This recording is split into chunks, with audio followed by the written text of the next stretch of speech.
Sensing blocks.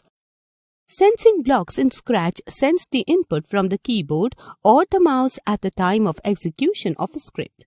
Some of the sensing blocks and their functions are given below.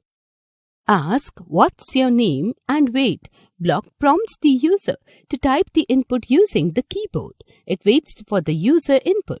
No other block runs at that time. Touching mouse pointer. Block checks if the sprite touches the mouse pointer, another script or the edge. If the answer is true, then it executes the blocks given after it in the condition. If false, then it executes other blocks as per the given condition.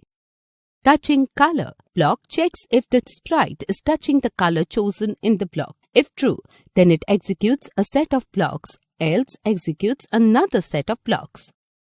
Color is touching. The block checks if the first chosen color is touching the second chosen color.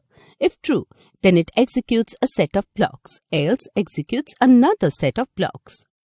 Key space pressed. Block checks if the chosen key is pressed by the user. If true, then it executes a set of blocks, else executes another set of blocks. Let us create a small script to understand the working of sensing blocks. Sensing an input. To add sensing blocks to the script, follow the given steps. 1. Click on the sensing block category in tabs. 2. Insert a sprite Penguin 2 on the stage. Delete the cat sprite.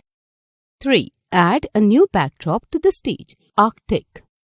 4. Now drag the Ask block to the script area. 5. Type your name. Click on the tick button or press the Enter key. You can also place the Answer block in the Say block. It will look something like this. Snap this block to the Ask block. Now click and see what happens. Penguin speaks the name for the given number of seconds. Say answer for 4 seconds.